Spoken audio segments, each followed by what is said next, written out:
Darkcast Network, the light shines brightest on our indie podcasts.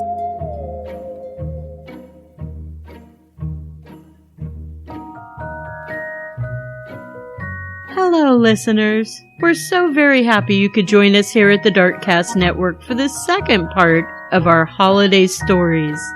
Are you comfy? Snacks and cider nearby? Great! It's time to hear from our nice list of stories.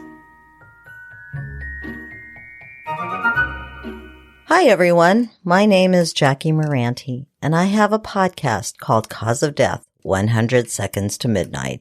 I talk about all the things not true crime that will kill you. I talk about disease, war, socioeconomics, global crises, and a lot of history. It's pretty dark. Last year, when the Russians invaded Ukraine, I talked about the history of Ukraine and how the Russians have been treating Ukrainians for centuries. I even interviewed someone who had gone to Ukraine to bring supplies in and bring people out. That war is still going on, and it's senseless, and it's terrible. Today, though, I'm bringing you a happier story from Ukraine. I'm going to tell you why Ukrainians put spider webs on their Christmas trees. There once was a woman who lived in a very small hut with her children. Her husband had passed away a few years before, and she had to work hard to keep the family together, so they were very poor. It was harder for women to make their own way back then, and they weren't allowed to do the work that paid well, so this woman had to work very, very hard to keep her family together. Outside of their hut, there was a large pine tree, and one day a pine cone fell from the tree. The pine cone ended up buried deep in the soil under the larger tree, and it began to grow. The children were so excited that they might have a Christmas tree of their very own that they tended to the tree until it became big enough that they could bring it inside and decorate it. They did just that. They dug up the tree and put it in a bucket so it wouldn't die. Then they brought it inside for Christmas. That's when they realized that they didn't have ornaments to put on the tree. They had a tree, but they were too poor to decorate it. The children were very sad, as was the widow woman. The youngest of the children sobbed when he realized that the tree would be bare. There would be no lights and no ornaments to adorn it. A family of spiders had been living in the house with the woman and the children for generations. Remember that spider generations are a lot shorter than human generations. The spiders were grateful to the family for allowing them to live in the hut with them. The woman nor her children ever stepped on them or put them outside. And for that, they felt indebted to the family. The spiders could not allow the tree to remain bare on Christmas morning. So the spiders made a plan. After the family was asleep, the spiders went to the tree and began spinning webs all around and through the branches. They worked all night until the entire tree was covered in thin, loose webs that danced on the draft that came through the windows. When they were finished, they went back to their lair in the walls to watch as the family woke to find their handiwork. As the sun rose, the family began to stir. The smaller children were, of course, up first, and upon seeing the tree, they were so happy that they ran to their mother's room and told her that she must come look. "Mama, Mama, come see the tree! Look what the spiders have done!" The woman rushed from her room to see what the children were shouting about. Spiders? What could they have done to the tree? Then she saw it. The spider webs were hung with such elegant and silky patterns, and they were moving in the draft from the window. The sun shone bright that morning, and it slid along the floor and slowly moved up the tree. As the rays of the sun hit the spider webs on the tree, they began to glitter silver and gold, and this made the tree sparkle in the sun. Every year after, the family would bring in their tree and let the spiders decorate it for them. And from that day forward, the woman never felt poor. She felt grateful for all that life had given her. Today, it's tradition in Ukraine to make spider webs out of paper and metal and hang these ornaments on the tree. The ornaments are called pavuchki, which means little spiders. They also decorate the tree with artificial spider webs. It's also said that the tradition of putting tinsel on the tree comes from this story. In Ukraine, Poland, and Germany, to find a spider web on your Christmas tree is good luck, and spiders represent prosperity. I hope that you enjoyed this story and a little look into some folklore from Ukraine. I want to thank the Darkcast Network for allowing me to tell this story. I'd also like to invite you to listen to Cause of Death 100 Seconds to Midnight, where you can listen to other stories about history. Thank you for listening. Happy holidays! My name is Jessica, and I'm 1/3 of the hosts of California True Crime, a podcast that focuses on crimes and history in California. California has lots of holiday traditions, but none of them are more California than the Hollywood Christmas Parade.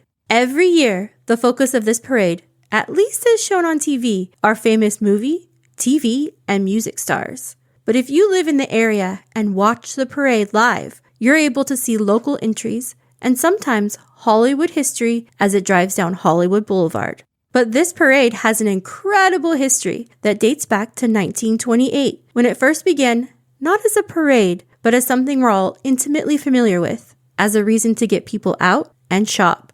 It's hard to imagine a world where the Christmas shopping experience was not filled with bright lights, pine trees, and Mariah Carey endlessly singing that all she wants for Christmas is you. But prior to the 1920s, the shopping experience was a far more pragmatic experience. That's not to say that people didn't buy things they didn't need, or fashion and opulence weren't a thing, but people tended to shop near them, in local stores. This was way before big malls were everywhere and Black Fridays and whole families piling into cars for destination shopping. So in an effort to draw shoppers to Hollywood Boulevard, the Hollywood Boulevard Association was born. And it was decided that every business on Hollywood Boulevard, between Vine Streets and La Brea Avenue, would be decorated in the most fantastic Christmas decorations to get people excited and to come out and shop. This month-long celebration included a Santa Claus who would make the journey on his sleigh down Hollywood Boulevard, often over the years pulled by real reindeer.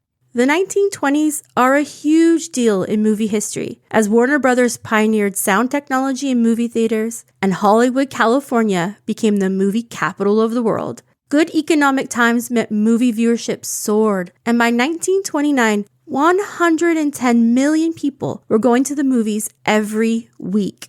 Of course, this meant that movie studios got in on the action of the celebration on Hollywood Boulevard, and this area was rechristened Santa Claus Lane.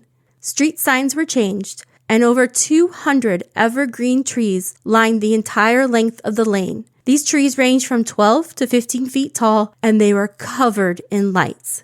Two very famous men got in on the action. They worked especially hard to make Santa Claus Lane magical, and they were Charles Toberman, who was known as the Daddy of Hollywood, and Sid Grauman of Grauman's Chinese Theater. These two men were largely responsible for some of the innovations we've seen in movies, and in particular, into turning actors into celebrities. These men had access to incredible stage props and the people who made them, and they lined the streets with things like the giant statues from the movie Noah's Ark. It was also arranged that a movie star would ride with Santa in his sleigh during each trip down Hollywood Boulevard, and the month-long celebration only got bigger from here.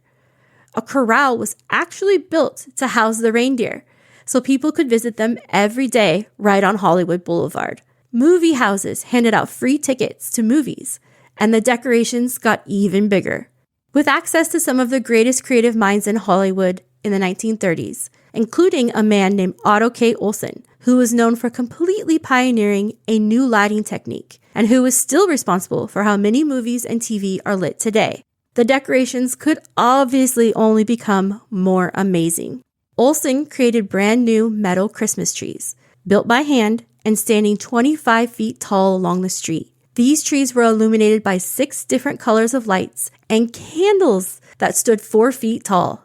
Not only that, but in the 1930s, when Santa drove his sleigh down the boulevard, spectators were treated to a real live Hollywood snowstorm, created by using the same techniques directors used on set. Snow machines were employed, and people stood atop buildings also dropping snow to enhance the effect. But that isn't all, because things like lamppost costumes were created. These costumes went on every lamppost along the road, and they consisted of 2 stars near the top. Each star was 3 feet in diameter. Below those stars were miniature Christmas trees, and below those trees were big, illuminated Christmas wreaths. Each wreath held the picture of a famous actor or actress from the time period, and below each wreath was a red bow that was 6 feet in diameter. Inside those wreaths, and riding with Santa, would be famous people like Betty Davis, John Barrymore, Mary Pickford, and Jackie Cooper, just to name a few. And of course, this magical scene worked. In 1933, Santa Claus Lane on Hollywood Boulevard saw over 35,000 people visit daily. This obviously created traffic problems, but honestly, what doesn't in Los Angeles? Every year, there would be more and more lights, more decorations, more celebrities, and radio even picked up opening night when one lucky celebrity would get to flip the switch and turn the whole lane on. And Santa's nightly ride down Hollywood Boulevard also started to become more like a parade, with bands and floats joining in on the excitement. But this celebration would come to a halt during the 1940s after the bombing of Pearl Harbor and America's entrance into World War II. During this time, places like California were prohibited from having lights on at night for fear of bombings, and decorations for Christmas were taken indoors with doors closed and window curtains drawn. Much of the decor that was created for Santa Claus Lane was metal, so it was torn apart and melted down to be used in the war effort. Even things like Christmas lights were taken apart so the electrical parts themselves could be put to use in the war. Even so, the association wanted some Christmas on Santa Claus Lane, and so small trees were put out, but absolutely no lights were added. But there was a lot of ingenuity happening, as 25 feet papier-mâché Santa Clauses were created and put out on the lane. This was definitely a subdued celebration, but a way to still celebrate Christmas nonetheless. When the war ended in 1945, the association was ready, and they went all out to celebrate the holiday, but also the ending of the war. This is also when this celebration more fully turns into a single parade, and it's called the Parade of Stars. It's also broadcast on NBC, and it really is a parade of stars. At the time in the 50s and 60s, people like Groucho Marx, Lucille Ball, Desi Arnaz became headliners. In 1955, there were 400 celebrities in the parade, from both movies and television. Bozo the Clown was on a float. There was a float that was a replica of Space Patrol's Terra 4. This was a TV show, and the entire cast was on the float, and that became commonplace for this parade. Famous cowboys were in the parade and their famous horses. Roy Rogers, Del Evans, Bill Boyd, Gene Autry. Lots of animals too. Lassie was a big draw for the parade. But also big animals. This parade had elephants, camels, mules, and in 1955, the only known trained bull in the world. In the 1960s, parade attendance started to diminish, mainly because people could watch it on TV, but the celebrities kept coming. In 1968, Buddy Ebsen of the Beverly Hillbillies had the honor of riding with Santa, and the parade included such interesting things as the Batmobile, the car from Chitty Chitty Bang Bang, the Monkey's car, the Mannix Roadster, and Art Linklatter's Dragster. In the 1980s, this parade really becomes about TV and the stars people see during the week on their televisions. Disney also takes part with characters riding in the parade, and shows like Dynasty and The Facts of Life. And of course, daytime soap opera celebrities were common sightings. These days, the parade takes place on the Sunday after Thanksgiving. It remains a nighttime parade and is usually broadcast on the CW. This year's parade, in 2022, the Grand Marshal was none other than Danny Trejo, who we love at California True Crime. It was hosted by Dean Cain, Montel Williams, Laura McKenzie, Elizabeth Stanton, and Eric Estrada. It's now referred to as the Hollywood Christmas Parade, and it also included one of my favorite things in parades, some small balloons, including Mighty Mouse and Betty Boop. But looking back, it's hard to match the pageantry and the magic of the parade and the events surrounding it that took place in the 20s and 30s. It truly would have been an amazing experience to stand on Santa Claus Lane on Hollywood Boulevard and experience the movie magic that actors and directors get to put on every day. Thank you for listening to the history of the Hollywood Christmas Parade. For more information, you can check out our hour-long episode on the topic and pictures at CaliforniaTrueCrime.com. We at California True Crime hope you have a wonderful holiday. My name is Keely. I am the host of a true crime and paranormal podcast here on the Darkcast network called Misty Mysteries. It's the holiday season. I hope that you're snuggled somewhere comfy with some yummy treats and that you're ready to hear about a magical holiday spirit from the Nordic countries. These little spirits are known by a couple of different names. In Norway and Denmark, they are known as the Nesser. In Sweden, they are known as the Tomter. And in Finland, they are known as the Tomtu. The Tomter range in size. The biggest are thought to be 90 centimeters or 35 inches. In images of the Tomter, they are normally side by side with cats and around the same size. These little spirits look like old men with long white beards. They dress in traditional farm clothing like tunics, stockings, and leather boots. And to top off their outfits, they always wear bright red pointed hats. It's believed these spirits are made in the image of the man who originally farmed the lands, who may be buried on or nearby the lands, though this man is unknown. The Tomter lives on farms and homesteads, sleeping in the barn with the livestock or in the pantry of the home. They have very important jobs, and that is to watch over the home, to protect it from misfortune and evil, and to take care of the livestock. Though they are tiny, they are stronger than humans and have special bonds with the livestock. If treated right, they will make sure that the families have all that they need for a thriving home, and the livestock will always be well cared for. The Tomter have the strongest bond with the horses. They will even braid their manes and tails overnight. But if the family they care for takes out these braids, neglects or abuses their livestock, becomes lazy in their chores, or treat the Tomter badly, they can turn very mischievous. In their mischievous ways, much like fairies, they will hide the family's belongings and play tricks on them like tying the tails of cows together. They can even become invisible, which just adds to their mischievous ways. The best way to prevent any mischief from the Tomter is to leave out bowls of julgrut, a Christmas rice porridge topped with butter, sugar, and cinnamon. This is especially important on Christmas. Now, the Tomter did not used to be associated with Christmas, but this is holiday stories, so how did they get to be part of holiday traditions? After Christianity made its way to the Nordic countries, the Tomter was deemed as evil instead of good as they always had been before. They were used in witch trials to condemn farmers that had good fortune, but in 1881, a Swedish magazine changed everything for the Tomter by releasing a poem called The Tomter by Victor Rindenberg. This poem tells the tale of an old lonely Tomter who walks the farm on a cold, snowy winter night, talking and caring for all of the animals. He even looks over the children who were sleeping, wishing that he could speak to them before he himself went to bed in the hen house with the barn cat. When this poem was published, this was the first illustration of the Tomter, depicting the Tomter walking past the window in the snow. This story evolved to the belief of the Julen Tomter, a Tomter who rides in a sleigh pulled by a Yule goat. This Tomter brings gifts to children as they sleep on Christmas Eve, but he does not go through the chimney, he goes through the front door.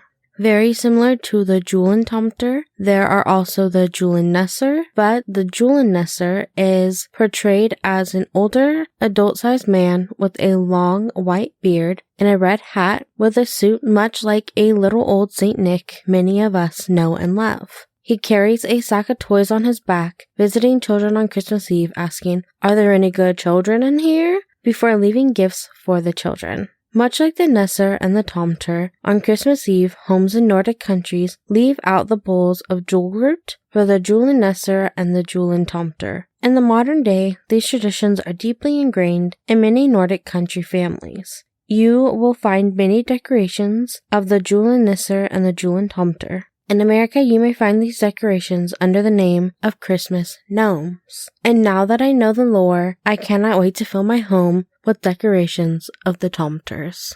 Hi, I'm Dana from The Crime Diner. We are a Jersey podcast, and each week we share a story of true crimes, cults, mysteries, historical hilarities, and sometimes victim stories.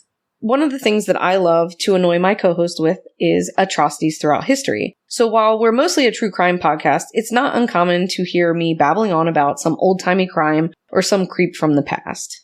So today, I'd like to tell you about the Christmas truce of World War I. Now, war and fighting is definitely not going to make it on Santa's nice list, but I still found this story really heartwarming. So prior to the invention of modern weapons, most wars were fought hand-to-hand combat on the battlefield. Then, with the introduction of muskets and rifles, soldiers did not have to fight face-to-face, but since these guns were not very accurate, opponents couldn't be much more than about 100 yards from each other, so they would stand in lines and shoot at each other. The common soldier could take 3 or 4 shots in a minute with an average load time of 15 to 20 seconds. With World War I came huge changes in technology and the way warfare was waged. The advances with gas, tanks, planes, and other equipment led to some of the most brutal warfare and widespread destruction the world had ever seen. With the accuracy of machine guns and the speed in which the bullets were fired, the style of fighting had to change as well. No longer were soldiers standing in line shooting into the void. Now they were digging trenches and they were fighting from there. The trenches were designed to try to provide the soldiers with some protection from the machine gun fire, aircraft, and chemical warfare. Areas of Belgium and northern France saw the most trench warfare between Germans and the Allied forces. The trench systems on the Western Front were roughly 475 miles long, stretching from the English Channel to the Swiss Alps, although not in a continuous line. Though the trenches offered some protection, they were still incredibly dangerous. The conditions in the trenches were unimaginably horrendous. Trenches in World War I were constructed with sandbags, wooden planks, woven sticks, and tangled barbed wire, sometimes even just mud. The only thing that would be visible from the trenches was a few feet on either side of the walls and the sky above. Depending on the weather, the trenches could be filled with freezing water, mud, or even snow. And despite the use of wooden plank duckboards and sandbags to keep the water out, soldiers on the front line lived in the mud. One British infantry soldier wrote home saying, "The mud in Belgium varies in consistency from water to about the thickness of dough ready for the oven." The constant damp often led to conditions known as trench foot. Symptoms would include tingling and or itchy sensation, pain, swelling, cold and blotchy skin, numbness, and prickly or heavy feeling in the foot. The foot may be red and dry and painful even after it becomes warm. Blisters may form, followed by skin and tissue dying and falling off. In severe cases, untreated trench foot can involve amputation of the toe, the heel, or the entire foot.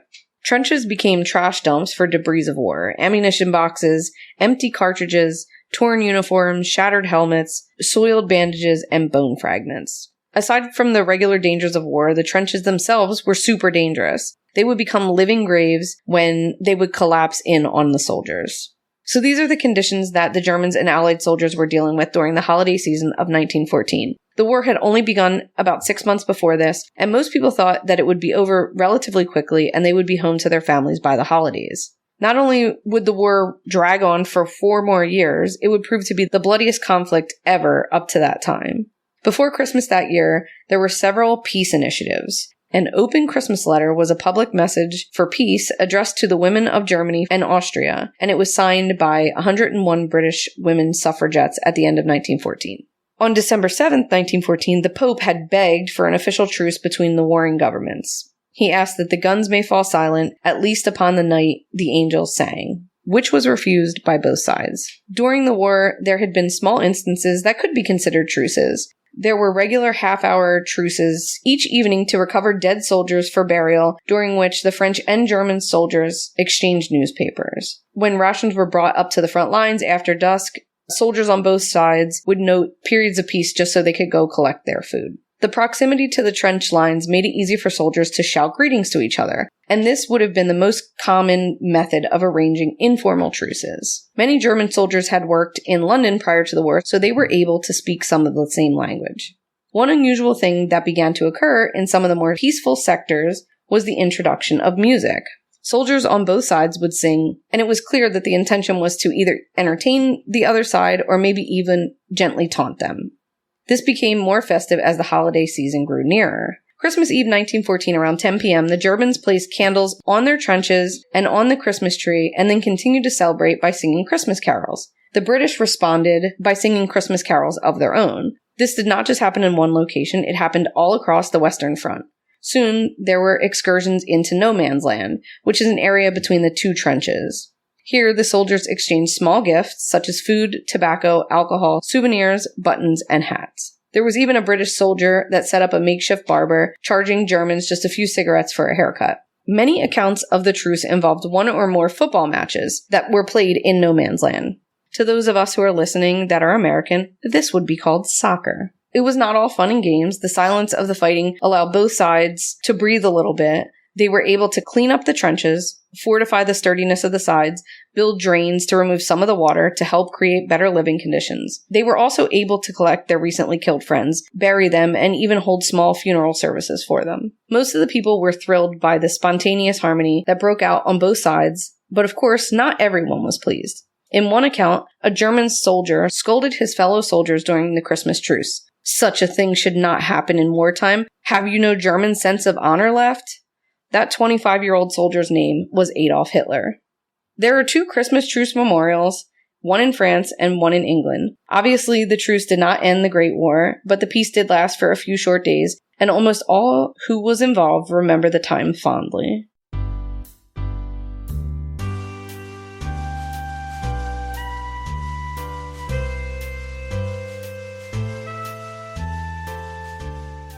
Season's greetings. This is Kiki, the producer and chief researcher for the Pennsylvania-based podcast Mission Spooky. I'm usually joined by my host JC, a former paranormal investigator, and my co-host Cord, a former ghost chaser and professional wrestler. We usually dive into some very disturbing subjects, such as ghostly encounters, weird legends of the Northeast, and even some true crime connected to paranormal activity. But today, we decided to slip away from the naughty side and share a delightful and a bit weird custom from the Yuletide season in our neck of the woods.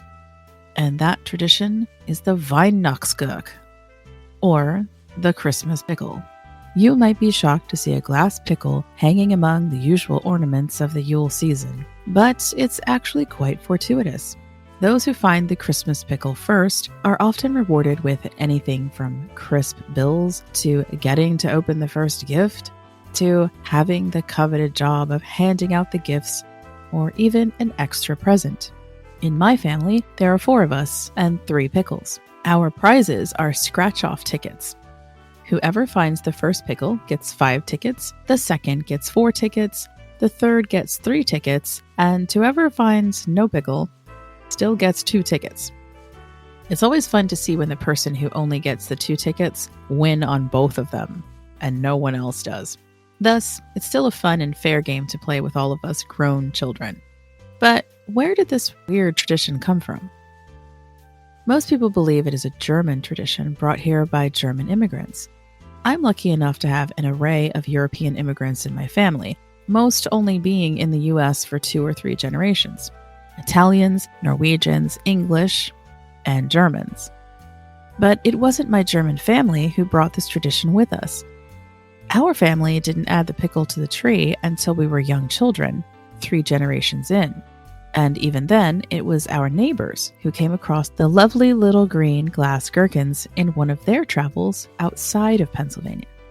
We were gifted this adorable ornament, which came with a brief history explaining its origins in German tradition. It was instantly added to our Yule tree, but we were stumped as to why this, quote, German tradition was never taught to us by our German immigrant great-grandparents. Well, that's because it's not entirely German tradition. As a matter of fact, in a recent survey, only 8% of Germans knew about the pickle Christmas connection, and of those, only 2% of them practiced any kind of family tradition around the ornament. There are also several legends, supposedly from Germany, explaining how the pickle weaved its way into Christmas legend. The first story takes us to a small town in Michigan known for its cucumbers, called Berrien Springs.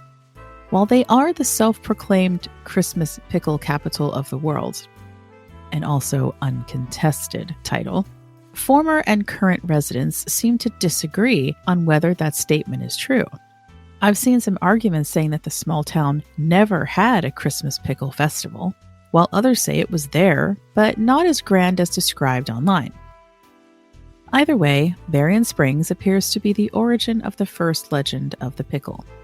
Set anywhere from the Middle Ages to the Victorian era, it is as follows. There were two Spanish boys walking home from boarding school, ready to enjoy their Christmas holiday with family. They are jumped by a nefarious innkeeper and trapped inside an old pickle barrel. No word on what exactly he was going to do with them, but they are freed by St. Nick when he taps on the top of the barrel with his staff, and they're able to return home safely. Another story comes from the American Civil War and a Bavarian-born soldier named John C. Lauer. He served in the 103rd Pennsylvania Infantry, was captured in North Carolina in 1864, and sent to prison at Fort Sumter. According to the Lauer family history, by Christmas Eve he was starving and near death. He asked a guard for a pickle, which the guard provided. Miraculously, John recovered and credited the pickle with saving his life. After the war ended in 1865, he returned to his family in Pennsylvania and began a Christmas tradition of hiding a real pickle on the Christmas tree each year, with the first person to find it gaining good fortune and health in the coming year. Over the years, the above two stories have been debunked, and the truth seems to be a lot less exciting and more about starting a tradition to sell particular items. In the small town of Lauscha, Germany, known as the birthplace for glass blowing since 1597, the first glass-blown Christmas tree ornaments in the shape of nuts and fruits, including the pickle, were produced in 1847. In the 1880s, a creative salesman came up with the pickle tradition in order to sell more of the Lauscha glass ornaments in America.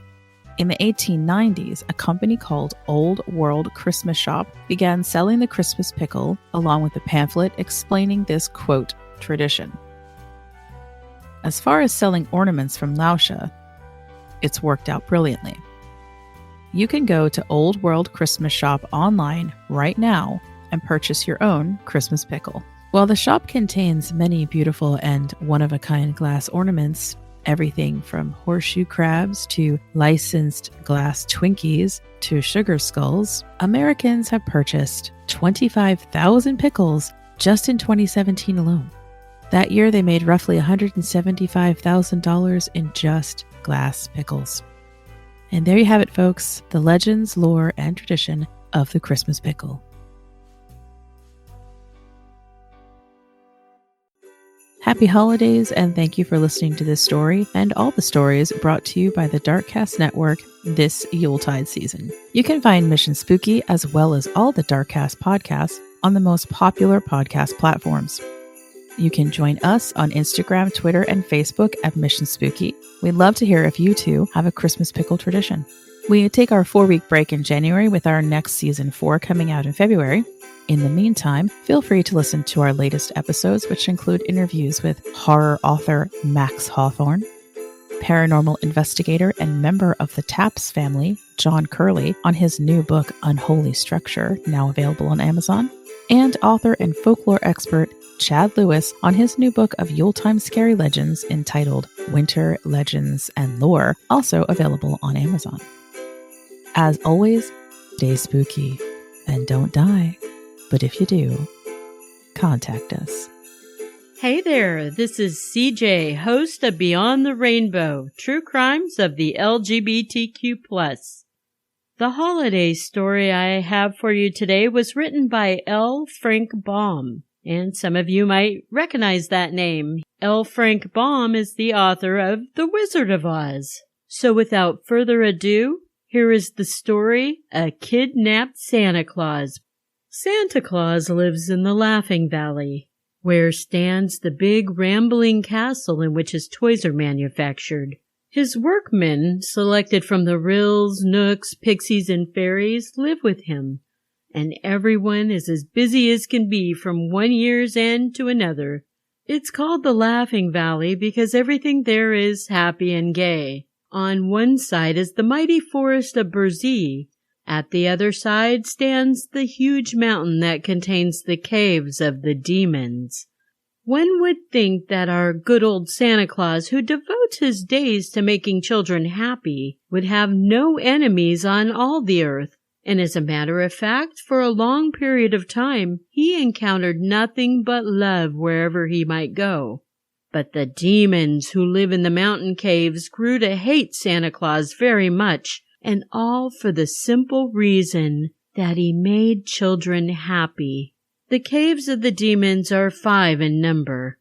A broad pathway leads up to the first cave, which is a finely arched cavern at the foot of the mountain, the entrance being beautifully carved and decorated.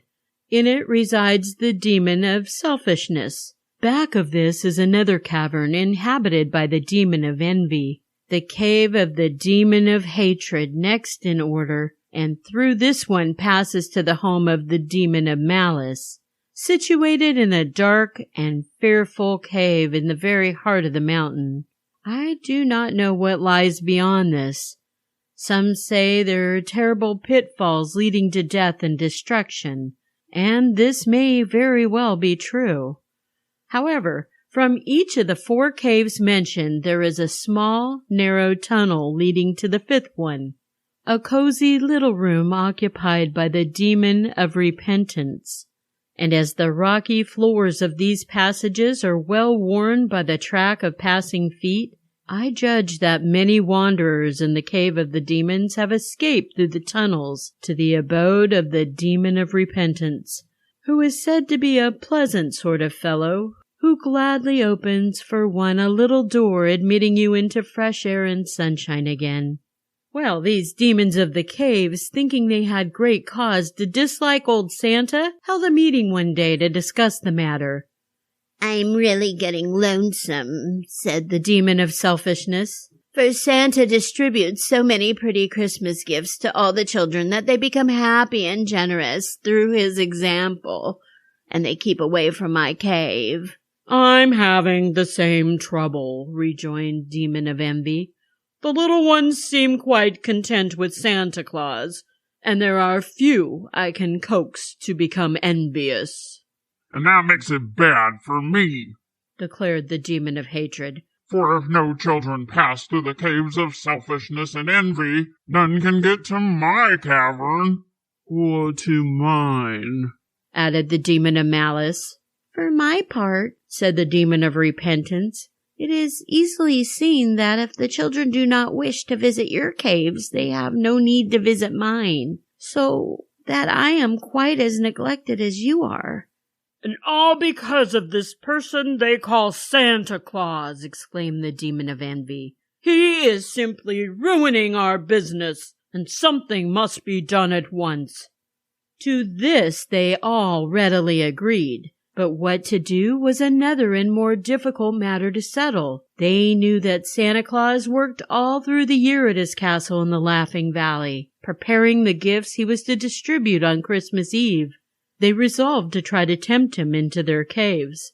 That might lead him on the terrible pitfalls that ended in destruction. So the very next day, while Santa was busy at work, surrounded by his little band of assistants, the demon of selfishness came to him and said, "These toys are wonderfully bright and pretty. Why do you not keep them for yourself? It's a pity to give them to those noisy boys and fretful girls who break and destroy them so quickly." "Nonsense!" cried the old graybeard, his eyes bright, twinkling merrily as he turned towards the tempting demon. "The boys and girls are never so noisy and fretful after receiving my presents, and if I can make them happy for one day in the year, I am quite content." So the demon went back to the others who awaited him in their caves and said, "I have failed, for Santa Claus is not at all selfish." The following day the Demon of Envy visited Santa Claus. "The toy shops are full of playthings quite as pretty as those you are making. What a shame it is that they should interfere with your business. They make toys by machinery much quicker than you could make 'em by hand, and they sell 'em for money, while you get nothing at all for your hard work." But Santa refused to be envious of the toy shops. "I can supply the little ones but once a year, on Christmas Eve. For the children are many, and I am but one, and my work is one of love and kindness. I would be ashamed to receive money for my little gifts. But throughout all the year the children must be amused in some way, and so the toy shops are able to bring much happiness to my little friends. And I like the toy shops, and I'm glad to see them prosper." In spite of the second rebuff, the demon of hatred thought he would try to influence Santa Claus. So the next day he entered the busy workshop and said, "Good morning, Santa. I have bad news for you." "Then run away like a good fellow," answered Santa Claus. "Bad news is something that should be kept secret and never told." "You cannot escape this, however," declared the demon. "for in the world there are a good many who do not believe in Santa Claus, and these you are bound to hate bitterly, since they have wronged you." "Stuff and rubbish," cried Santa.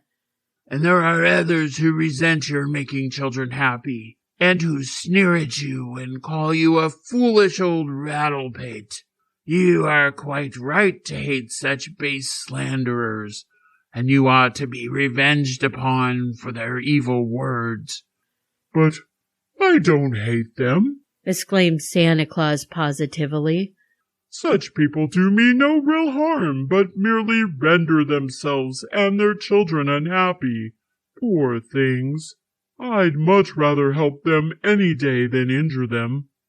Indeed, the demons could not tempt old Santa Claus in any way. On the contrary, he was shrewd enough to see their object in visiting him was to make mischief and trouble, and his cheery laughter disconcerted the evil ones and showed them to the folly of such an undertaking. So they abandoned the honeyed words and determined to use force. It was well known that no harm can come to Santa Claus while he is in the Laughing Valley, for the fairies and Ryls and Knooks all protect him. But on Christmas Eve he drives his reindeer out into the big world, carrying a sleigh load of toys and pretty gifts to the children.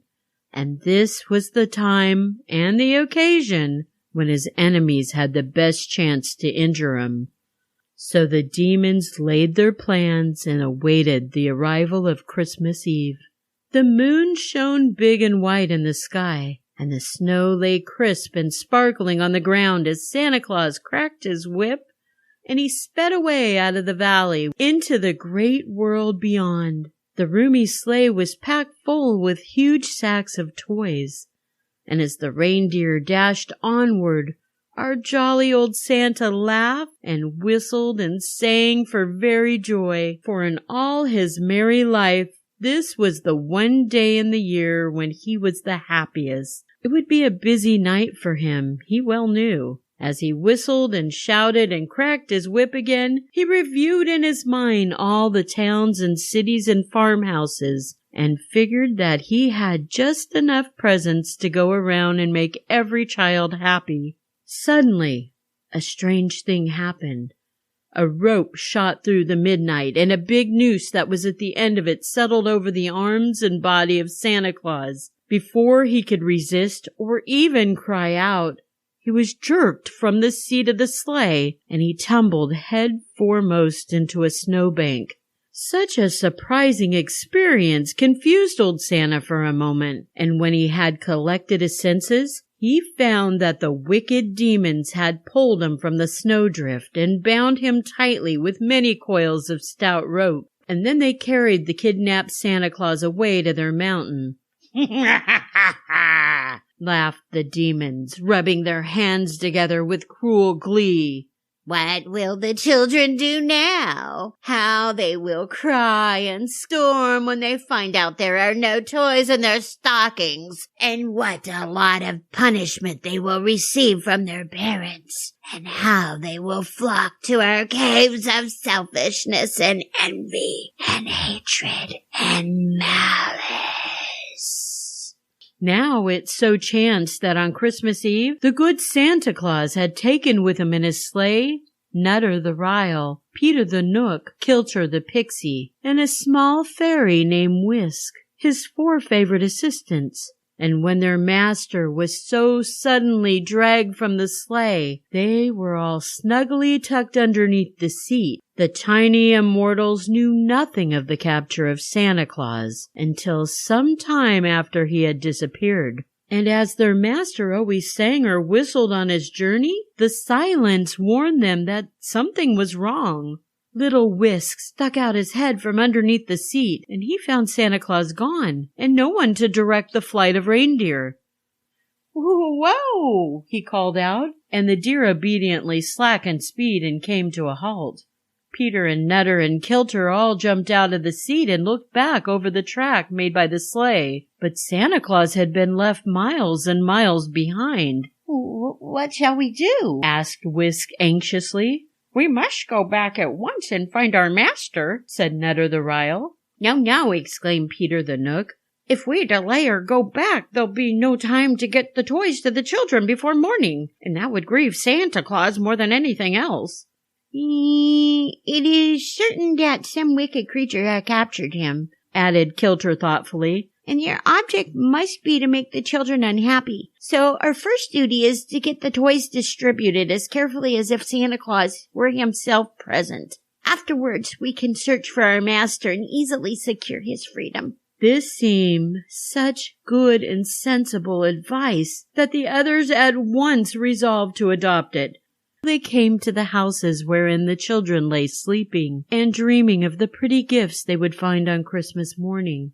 The little immortals had set themselves a difficult task, for although they had assisted Santa Claus on many of his journeys, their master had always directed and guided them, and told them exactly what he wished for them to do. But now they had to distribute the toys according to their own judgment, and they did not understand children as well as old Santa. So it's no wonder they made some laughable errors. Mamie Brown, who wanted a doll, got a drum instead, and Charlie Smith, who delights to romp and play out of doors, and who wanted some new rubber boots to keep his feet dry, he received a sewing box, which made him so provoked that he thoughtlessly called our dear old Santa Claus a fraud. Had there been many such mistakes, the demons would have accomplished their evil purpose and made the children unhappy. But the little friends of the absent Santa Claus labored faithfully and intelligently to carry out their master's ideas, and they made fewer errors than might be expected under unusual circumstances. Having put the deer in the stable, the little folk began to wonder how they might rescue their master, and they realized they must discover, first of all, what had happened to him and where he was.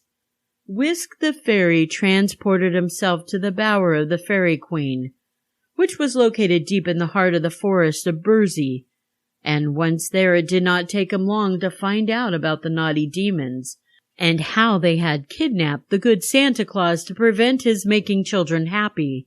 The Fairy Queen also promised her assistance, and then, fortified by this powerful support, Whisk flew back to where Nutter, Peter, and Kilter awaited him.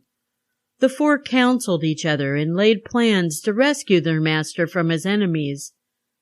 It is possible that Santa Claus was not as merry as usual during the night that succeeded his capture, for although he had faith in the judgment of his little friends, he could not avoid a certain amount of worry, and the demons who guarded him by turns, one after another, did not neglect to taunt him with contemptuous words in his helpless condition.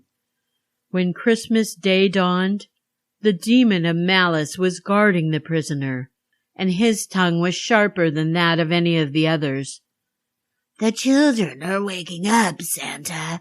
They're waking up to find their stockings empty. Ho, ho!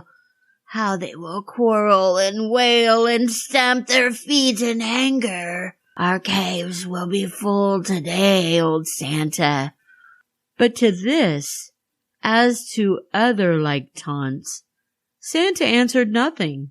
He was much grieved by his capture, it is true, but his courage did not forsake him.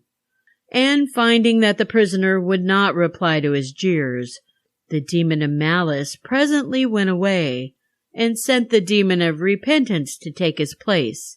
My brother demons do not trust me over much, said he as he entered the cavern.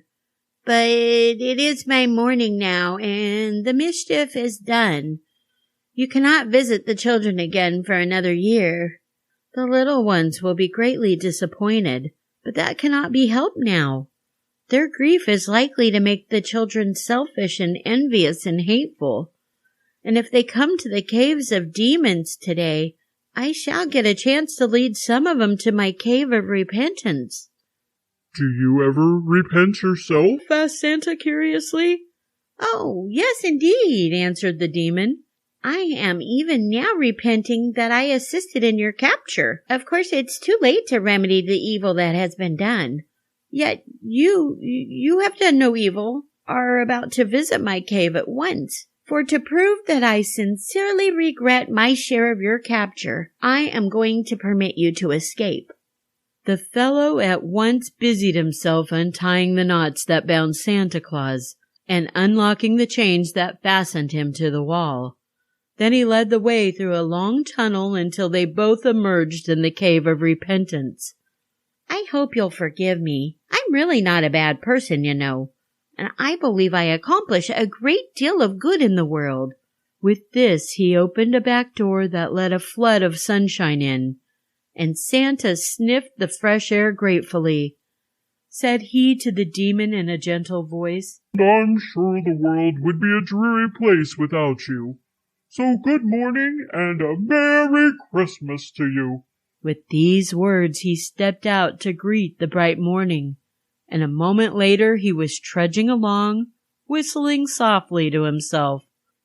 As for the wicked demons of the caves, they were filled with anger and chagrin when they found that their clever capture of Santa Claus had come to naught. Indeed, no one that Christmas Day appeared to be at all selfish or envious or hateful. And realizing that while the children's saint had so many powerful friends, it was folly to oppose him, the demons never again attempted to interfere with his journeys on Christmas Eve. Thank you so much for tuning into Darkcast Network's holiday stories, the naughty or nice lists. We hope you enjoyed listening as much as we enjoyed presenting you these stories. Be sure to check out all the incredible shows on Darkcast Network by visiting our website at darkcastnetwork.wixsite, that's wixsite.com/indie, INDIE. And follow us at Darkcast Network on Facebook, Twitter, and Instagram. Until next time, come to the dark side of podcasts. We have cookies. And happy holidays, everyone.